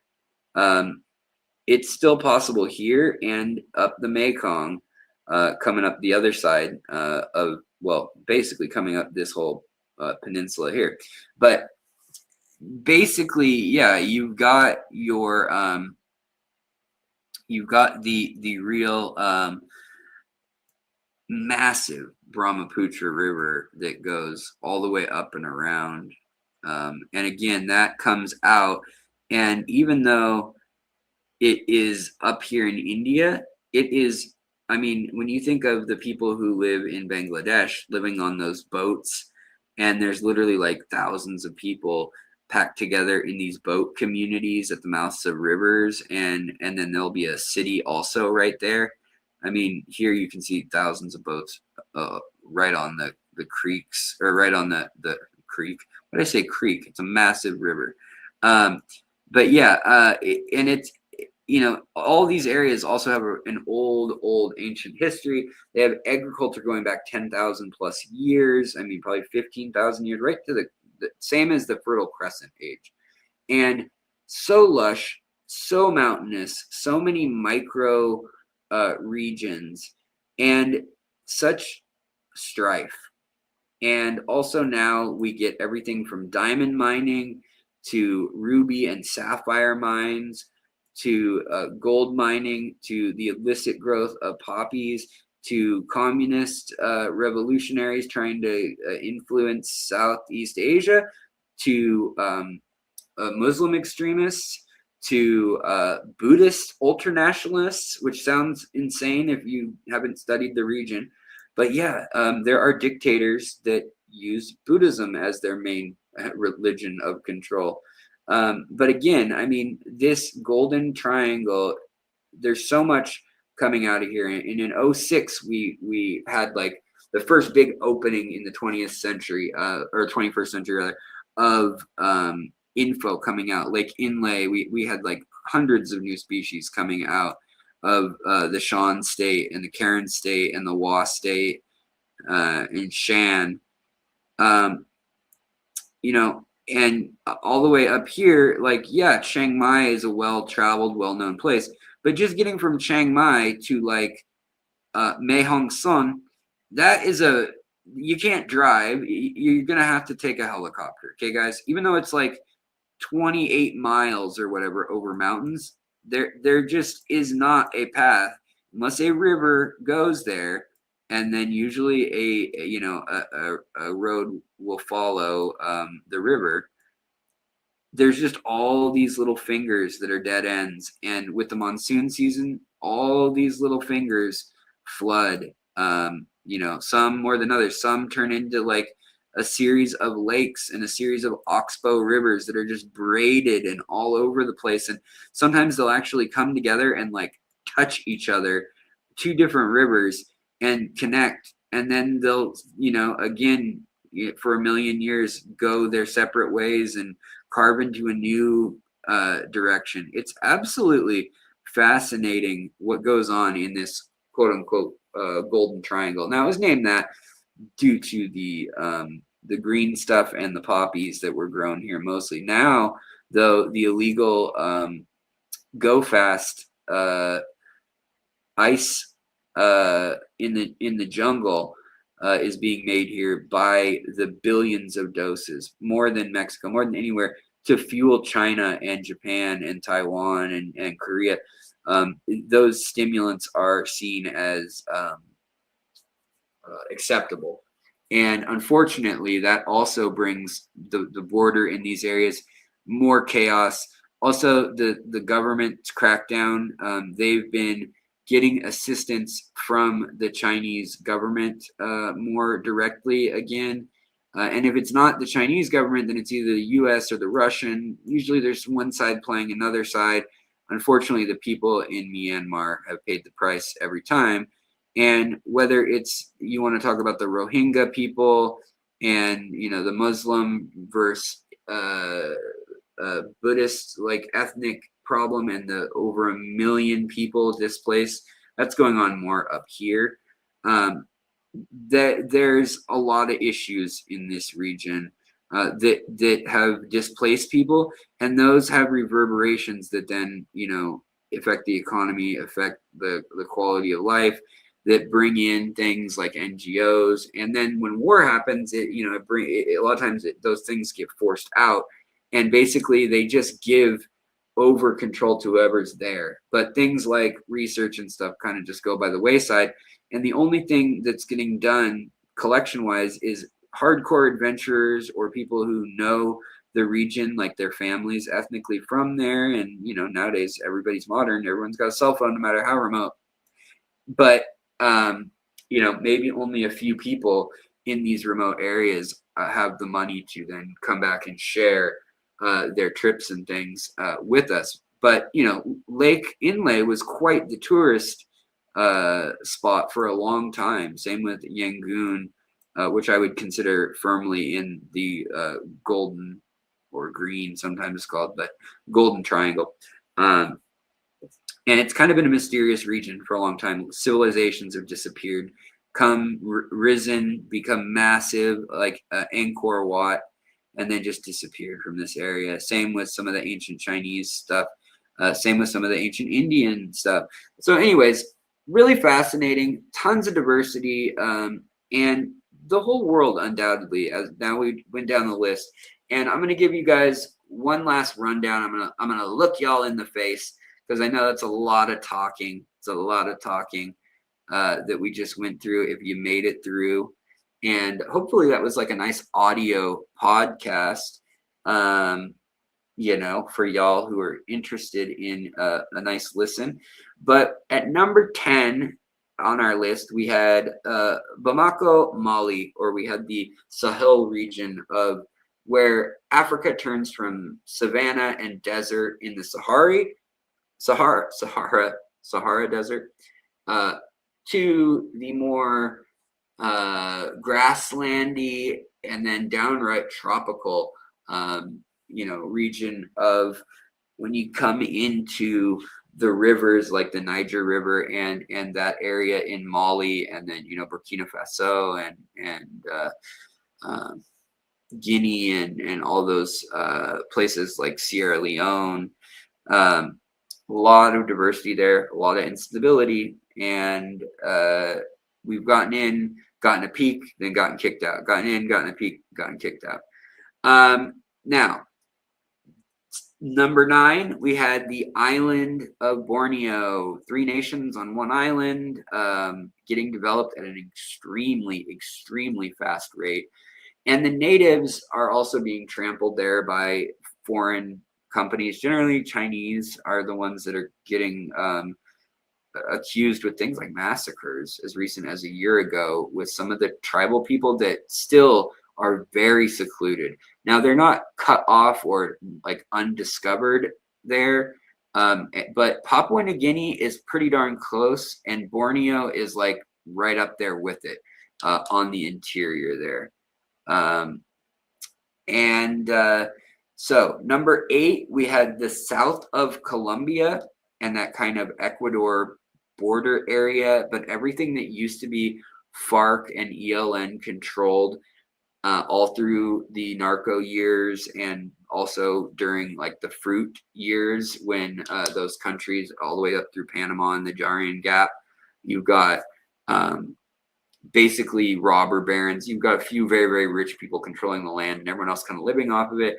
And there are hubs of cities that have a middle class and kind of this life off and on throughout the 20th century, but not until very recently do we really see like that spreading. And finally, some of these areas that used to be downright deadly for anyone to visit, opening up to visitors and being managed properly by fish and wildlife in that country and academic research and the scientists that care about and live in that country.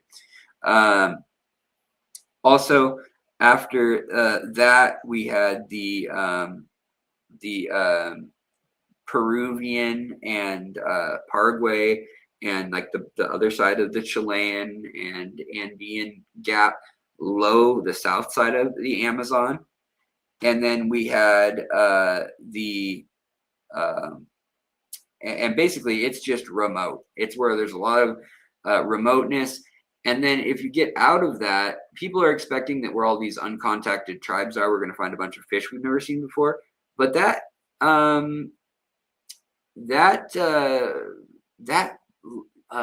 what do you call it? That ecosystem is a giant jungle. And while the space and the branching of rivers will give us diversity, it is fairly similar habitat. So we may see different collection points, color morphs, things like that.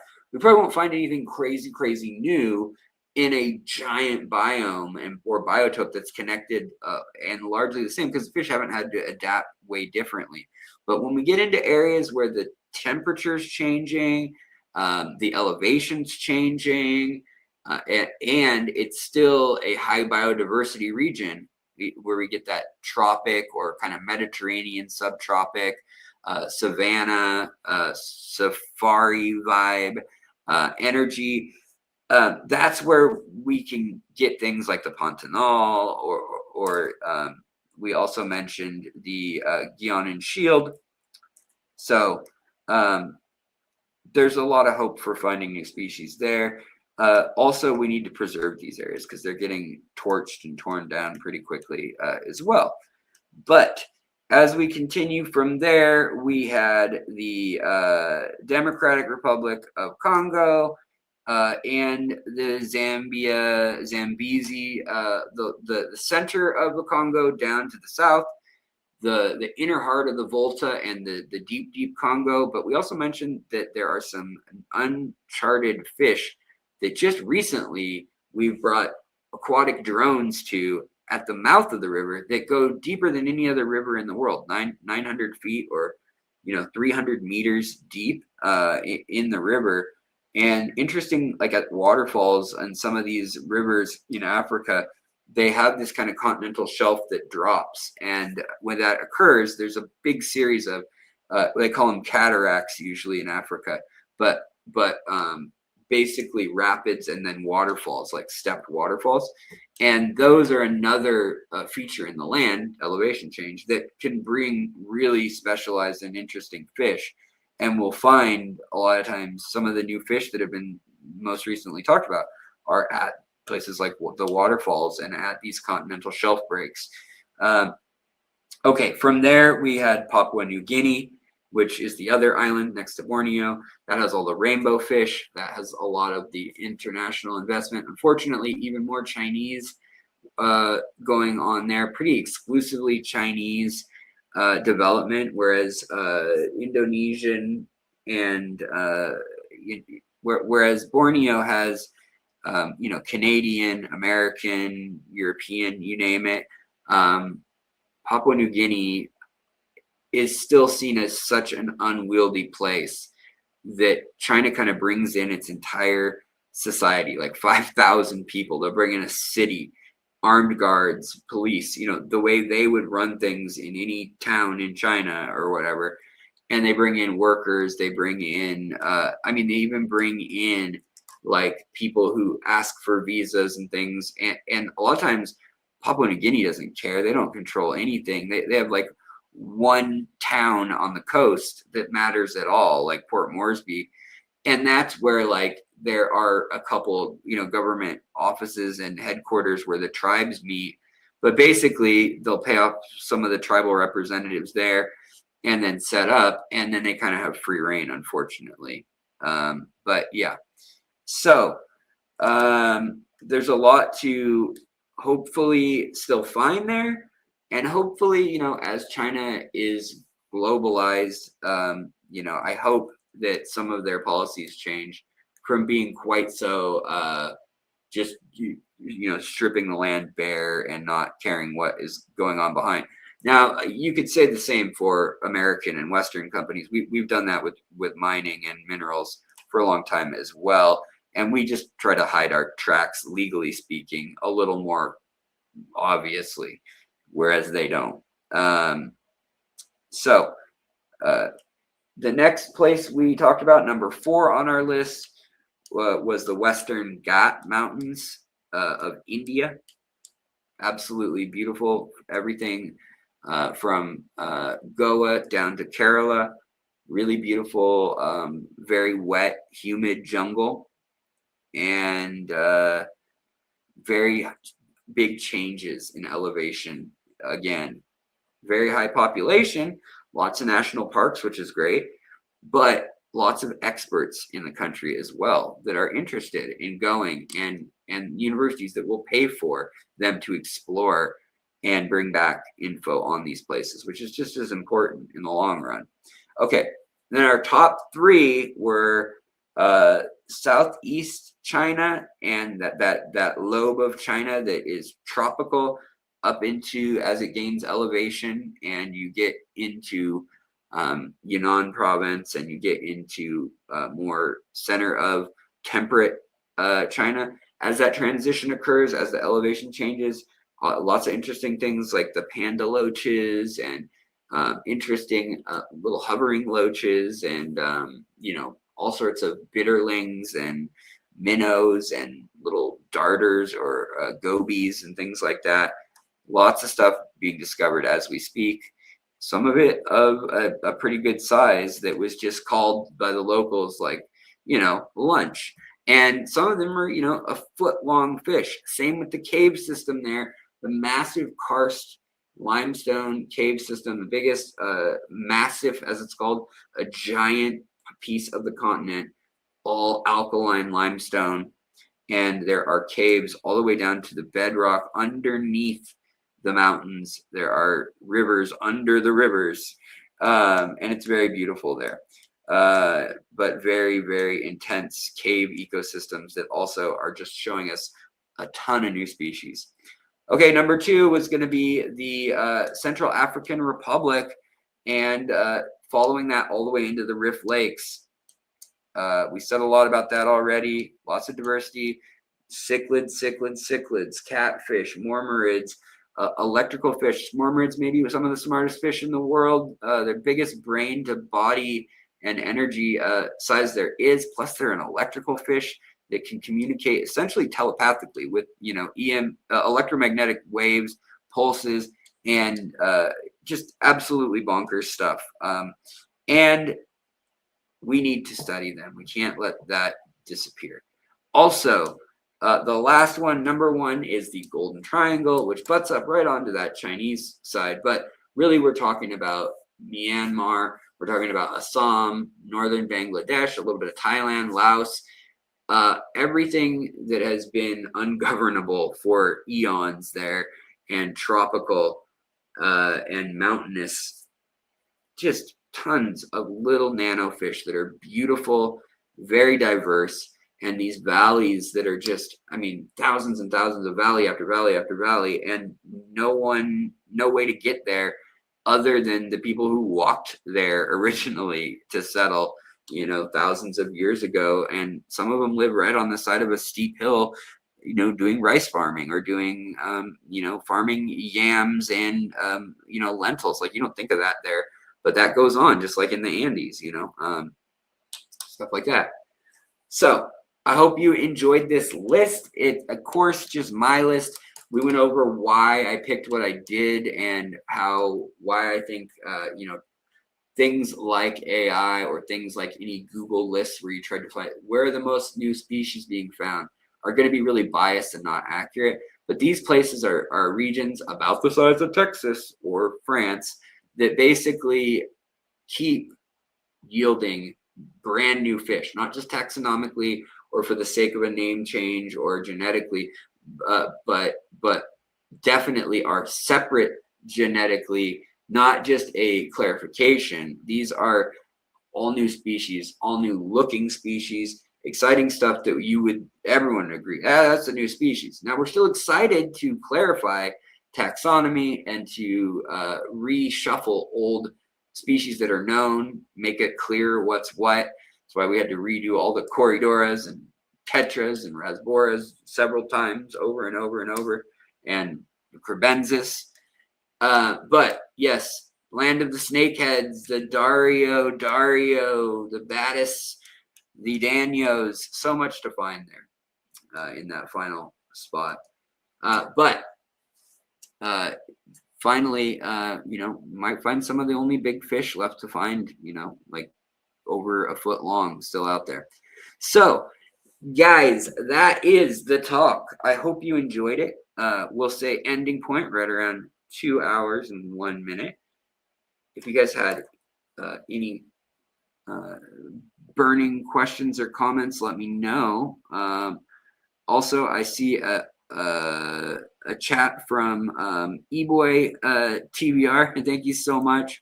I said I'd address these when I saw them after the fact, but also I see a lot of members in here. So thank you so much, all y'all, for coming by and for chatting and with each other. Sorry, I wasn't interactive per se.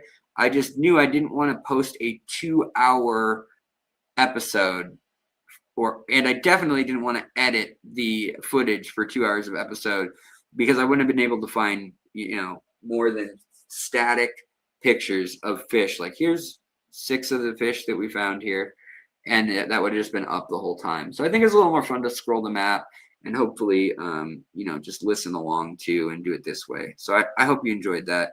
But a lot of research went into it, and I hope you got something out of it. I had fun talking about it.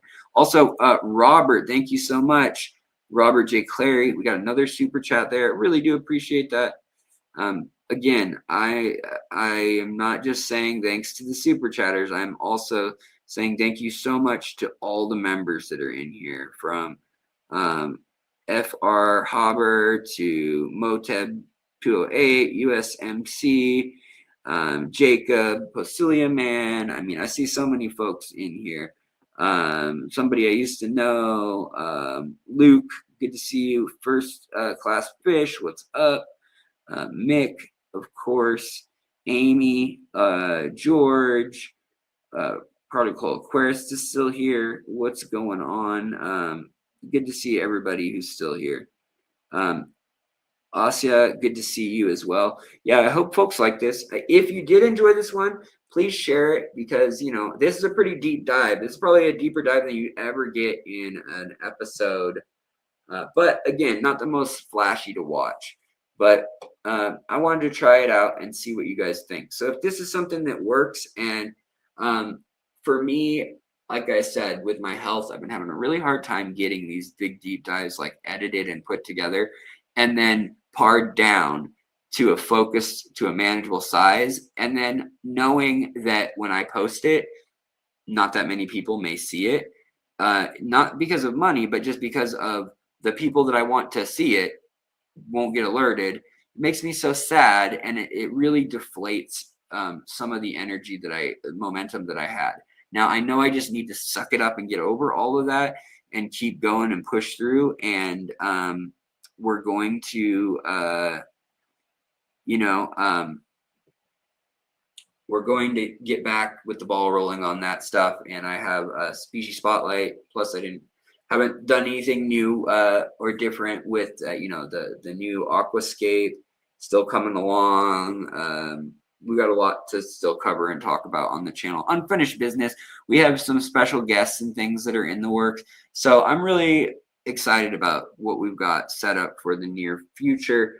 I just need to get back on the, weekly content or twice weekly content pattern of posted stuff.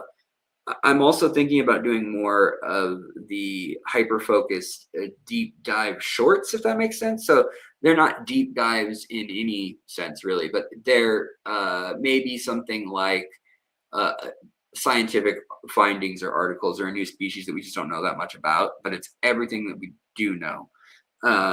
That could fit into 3 to 5 minute kind of heavy infographic type shorts.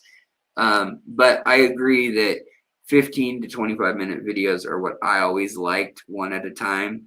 And I hope, to get back to kind of that goal of being able to provide a deep dive at this point in time, if you're watching, because of all the data and info and pictures and videos, the multimedia you can put on the screen while I'm talking about something related but slightly different. That is something coming in the channel that I hope is also continues. I continue to get better and continue to promise you guys I'm working on that. And my research for all this stuff has never stopped. So even if my output of top 10 fish to pair with your betta, those kind of videos and stuff have come out like once every 8 days or something now, or once every 10 days. I do want to get back to a busier point with that again, but we'll have to see how the balance goes with everything. But when you guys like something, the bottom line is let me know. And just let me know in the comments, let me know in the video, and or message me even and say like, hey, there's something about whatever you did this with this, or you know what, Alex, I don't like that style. Like, don't do that. That's fine too. I respect all of that. And I really do care about your thoughts, opinions, and the direction of everything. Again, if you enjoyed this, share it with a friend, send it to somebody you think is going to be stuck in traffic for 2 hours tomorrow and wants to hear about the places fish will be without me interrupting it to sing or to play with a cat or to wander around ADDing about this, that, or the other. But I'm going to end it there so that we don't have too much beyond just the focus of today's episode. And I hope you guys like this little extra fish club talk, as I'm calling it, that is more research-wise, like the kind of thing I would go to a club and talk about, and hopefully probably would have more slides. But this is the nature of this episode kind of made it hard because a lot of the fish, we have like 1 or 2 kind of bad pictures of like a dead specimen and that's all we know about them. Like usually this info will be published in the coming years, the ones that we're talking about just being mentioned and described or noted right now. So yeah, all right, you guys.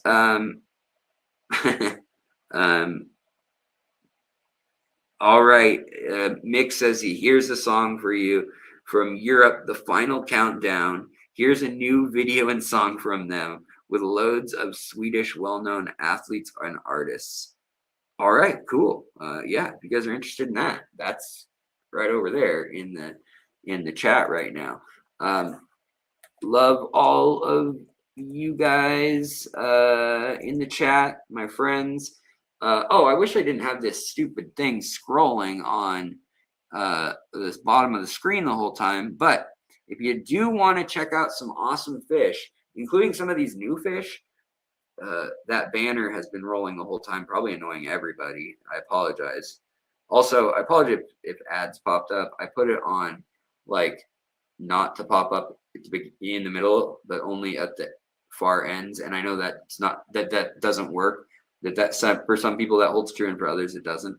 But I'm trying. I'm also going to try this new program that YouTube wants me to like enlist in and give them feedback as a creator of a niche topic with high engagement, like a lot of a lot of y'all, thank you for this, but a lot of y'all stay and watch live streams and chat, and like per capita, we have very high engagement, and it's because we're nerds, we're fish people. But have a wonderful night, everybody. Take care of the fish you have. Take care of the plants you have. Take care of the people around you. Oh, you have so much to take care of. So first, take care of yourself, of course, you guys. And then you can show up for those who need you.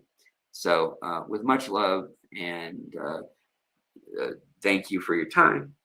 Have fun. And I will talk to you guys a little later, probably on Friday. I hope you guys have a good one, and take care. Love each other. Bye.